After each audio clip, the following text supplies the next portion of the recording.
নমস্কাৰ, আসসালামু আলাইকুম। মই ডক্টৰ বাহাৰুল ইছলাম। মই বৰ্তমান নগাঁও বৰদোৱা ৰোডত থকা মেট্ৰ' নাৰ্ছিঙৰ ওচৰত চলচলি দলঙৰ লগত জাৰ্মান হোমিঅ' ক্লিনিকৰ পৰা কৈছোঁ। মই আজি এটা গুৰুত্বপূৰ্ণ টপিকছ আপোনালোকৰ সন্মুখত আলোচনা কৰিব গৈ আছোঁ।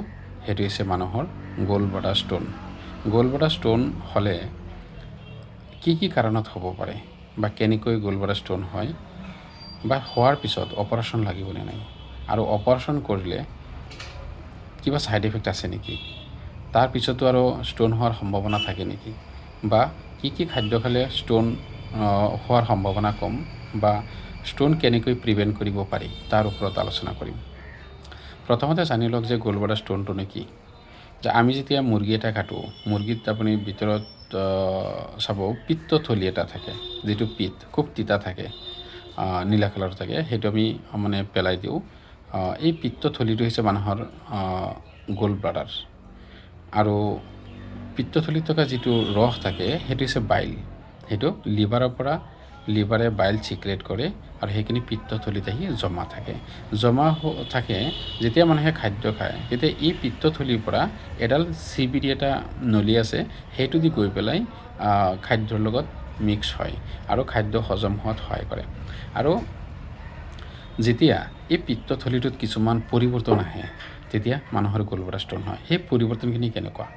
প্ৰথম হৈছে, যদি পিত্তথলীটো খালী নহয়, প্ৰায় লং টাৰ্ম যদি বাইল পিত্তৰটো জমা হৈ থাকিব, যেনেকুৱা আপুনি বহুত দেৰিকৈ খোৱা, টাইমলি নোখোৱা, বা ৰাতি উপবাস থাকি ৰাতিপুৱা সোনকালে খাব লাগে কিন্তু দেৰিকৈ খোৱা, এনেকুৱা বিভিন্ন কাৰণত যদি পিত্তথলীটো যদি খালী নহয়, বাইল বহুত সময়লৈকে বহুত দিন জমা হৈ থাকে বেছিকৈ, তেতিয়া লাহে লাহে বেছি জমা হৈ কনচেনট্ৰেট বেছি হৈ পেলাই এইটো ষ্টোনলৈ পৰিৱৰ্তন হ'ব পাৰে।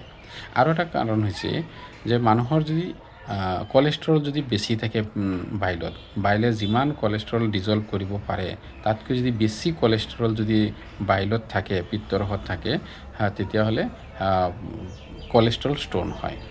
আচ্ছা, এই কলেষ্ট্ৰলটো ক'ৰ পৰা আহে? কলেষ্ট্ৰলটো আহে লিভাৰে যেতিয়া ফেটি এচিডছ বা কাৰ্বহাইড্ৰেটৰ পৰা কলেষ্ট্ৰল চিক্ৰেট কৰে, আৰু সেইটো বাইলৰ লগত আহে। দ্বিতীয়তে, যদি কলেষ্ট্ৰল থকা খাদ্য যিবিলাক আছে সেইবিলাক খাদ্য যদি আমি বেছিকৈ খাওঁ, তেতিয়াও কলেষ্ট্ৰল বেছি হয়। এতিয়া কি খাদ্য খালে সেইখিনি মই পিছত কৈ আছোঁ। এতিয়া কলেষ্ট্ৰল যেতিয়া বেছি হ'ব, টু মাছ কলেষ্ট্ৰল যেতিয়া হ'ব, তেতিয়া কলেষ্ট্ৰল ষ্টোন হ'ব। এই ষ্টোনটোৰ কালাৰটো য়েলো গ্ৰীণ কালাৰৰ হয় প্ৰায়। এতিয়া কলেষ্ট্ৰল যেতিয়া বেছি হ'ব, আৰু এটা কাৰণ হৈছে যদি বিলিৰুবিন বেছি হয়, মানুহৰ ৰেড ব্লাড কৰ্পাছকুল RBC যেতিয়া ব্ৰেকডাউন হৈ পেলাই বিলিৰুবিন ব্লাডলৈ আহে। আৰু এটা কাৰণ, যদি বিভিন্ন লিভাৰৰ বেমাৰ হয়, যি বেমাৰৰ কাৰণে মানুহৰ জণ্ডিছ হয়, সেই তেনেকুৱা ক্ষেত্ৰতো যদি বাইলত বিলিৰুবিনটো মানে ব্লাডত যদি বিলিৰুবিন বেছি থাকে আৰু সেইখিনি বাইলত যদি বিলিৰুবিনটো বেছি প্ৰডাকশ্যন হৈ আহে, তেতিয়াহ'লে এই বিলিৰুবিনকে গোট মাৰি পিগমেণ্ট ষ্টোন কৰে। এইটো হৈছে ডাৰ্কাৰ ষ্টোন দেখা যায়। গতিকে এটা হৈছে কলেষ্ট্ৰল ষ্টোন, এটা হৈছে পিগমেণ্ট ষ্টোন। যেতিয়া বাইল যিটো আছে পিত্তৰ, তাত যেতিয়া কলেষ্ট্ৰল বেছি হ'ব বা বিলিৰুবিন বেছি হ'ব, বা বাইল চল্টছ, বাইল প্ৰ'টিন, মানে বাইল এচিড যিখিনি আছে সেইখিনি, বাইল এচিডছ এইবিলাক যেতিয়া বেছি হ'ব, তেতিয়া কি হয়, সেইখিনি কনচেনট্ৰেট হৈ যায়। কনচেনট্ৰেট হৈ পেলাই ক্ৰিষ্টেলাইজ হয়, তাৰপিছত ষ্টোন ফৰ্ম হয়। গতিকে ষ্টোন ফৰ্ম হোৱাৰ মেইন কেনেকৈ যে ফৰ্ম হয় বুলি ক'লে, আপোনালোকে এইটোৱেই ভাবি ল'ব যে কলেষ্ট্ৰল আৰু বিলিৰুবিন যদি আমাৰ ব্লাডত বা লিভাৰৰ পৰা বেছিকৈ চিক্ৰেট হয়, তেতিয়াহ'লে গ'ল্ড ব্লাডাৰ ষ্টোন হয়। দ্বিতীয়তে, এই ষ্টোনখিনি যে হ'ব, এতিয়া আহিব আমাৰ খাদ্য, যে কি খাদ্য খালে কলেষ্ট্ৰল বেছি হ'ব বা বিলিৰুবিন বেছি হ'ব পাৰে। যে আজিকালি মানুহবিলাকে নেচাৰেলি খাদ্যবিলাক খোৱা দেখা নাযায়, বেছিভাগ খাদ্য মানুহে খায় আৰ্টিফিচিয়েলি। আগৰ দিনত মানুহে নেচাৰেলি খাইছিলে বা চাইট্ৰাছ ফ্ৰুটবিলাক খাইছিলে, গছৰ ফল মূল ফ্ৰুটছ বা ভেজিটেবলছ এইবিলাক খাইছিলে। আজিকালি বেছিভাগ এইবিলাক নেচাৰেলি খোৱা এৰিছে, আৰু বেছি অইলি ফ্ৰুট যিবিলাক ফ্ৰাইড ফ্ৰুট খায়, বা এটা তেল তেলত কিবা এটা বস্তু ভাজিলে, ফ্ৰাই কৰিলে, সেই তেলটো কণ্টিনিউৱাছলি ফ্ৰাই কৰি থাকে। বজাৰত কচুৰি, পকৰি, গজা, চিংগাৰা, জিলাপি এইবিলাক যদি বেছি খায়, সেইবিলাক তেলটো বাৰে হিটত দিয়ে, তাত ট্ৰেন্সফেটৰ পৰা কলেষ্ট্ৰল হয়, ট্ৰাইগ্লিচাৰাইড বাঢ়ে। গতিকে এই খাদ্যবিলাক আমি খালে কলেষ্ট্ৰল বেছি হ'ব পাৰে, বা ৰেড মিট বেছিকৈ খালে, বা যিটো তেল থকা মাংস যদি খায় তেতিয়া হ'ব পাৰে, ডিমৰ কুহুম যিটো খায় সেইটো বেছিকৈ খালে হ'ব পাৰে। তাৰপিছত আৰু বিভিন্ন ফেটছ থকা যিবিলাক খাদ্য আছে সেইবিলাক হ'লেও কলেষ্ট্ৰল বেছিকৈ আহে। দ্বিতীয়তে মানুহ যদি বেছি অবেচিটি থাকে, যদি মানুহৰ ফেটি থাকে, মানুহৰ ওজন বেছি থাকে, ছাডেনলি ওজন কমাব যদি যায়, তেতিয়াও তাৰ পৰা চেল ব্ৰেকডাউন হৈ পেলাই তাৰ পৰা মানে কলেষ্ট্ৰল চিক্ৰেট হয়। গতিকে ওজন ছাডেনলি কমালেও মানুহৰ গলব্লাডাৰ ষ্ট'ন হয়। কিছুমান ফিমেল মানুহ আছে, তেওঁলোকে হৰম'নেল ৰিলেটেড হ'ব পাৰে, প্ৰেগনেঞ্চিৰ সময়তো হৰম'ন ইমবেলেঞ্চ হৈ পেলাই ষ্ট'ন হ'ব পাৰে, বা কিছুমান টেবলেট যদি প্ৰেগনেণ্ট প্ৰিভেণ্ট কৰাৰ কাৰণে খায়, তাৰ পিছৰ পৰাও মানুহৰ ষ্ট'ন হ'ব পাৰে। গতিকে এই ক্ষেত্ৰত আমি সজাগ হ'ব লাগিব যে আমি প্ৰেগনেণ্ট প্ৰিভেনশ্যনৰ কাৰণে কিবা টেবলেট খাই আছে নেকি, মানুহৰ ওজন ছাডেনলি কমাইছে নেকি, বা মানুহৰ অইলি ফুড বা এইবিলাক যিখিনি কলেষ্ট্ৰল থকা চ'ৰ্চ যিখিনি সেইখিনি বেছিকৈ খাইছে নেকি। যদি সেইখিনি খাই আছে, সেইখিনি যিমান পৰা যায় এৰি দিয়ক। আৰু এইখিনি এৰিব লাগিব। লগতে চাইট্ৰাছ ফ্ৰুট, যি কমলা, মৌচুমী, এইবিলাক বেছিকৈ খাব লাগিব। টেঙাজাতীয় ফল মূল বেছি খাব লাগিব, আৰু ডেইলি এটা আপেল খালে বেছি ভাল। এইখিনি যদি খায়, মানুহৰ ষ্ট'ন প্ৰিভেণ্ট কৰিব পাৰিব। এতিয়া কথা হ'ল, ষ্ট'ন হোৱাৰ পিছত অপাৰেশ্যন লাগিব নেকি। এতিয়া মই 20 বছৰ ধৰি ট্ৰিটমেণ্ট কৰি আছোঁ। যোৱা 19 বছৰত মই এটাও কেছ ভাল কৰিব পৰা নাই। যোৱা 1 বছৰৰ 6 মাহ আগতে মই 3টা কেছ ভাল হৈছে, আৰু এই 6 মাহৰ ভিতৰত ট্ৰিটমেণ্ট কৰি মোৰ ইয়াত প্ৰায় টোটেল 50টামান কেছ ভাল হৈছে। গতিকে মই যিটো দেখা পাইছোঁ, 6-7 mm যিবিলাক ষ্ট'ন থাকে, সেই ষ্ট'নবিলাক 3বাৰ ঔষধ দিলে, 3বাৰ বা 4বাৰ ঔষধ দিলে কমপ্লিটলি ভাল হৈ যায়। আৰু 10 mm লৈকে যদি থাকে, 7ৰ পৰা 10 mm লৈকে, তেতিয়া আৰু 5বাৰমান ঔষধ খাব লাগে। আৰু 10ৰ পৰা 15লৈকে থাকিলে টোটেল 6ৰ পৰা 8বাৰমান ঔষধ দিব লাগে, কমপ্লিট ভাল হ'ব।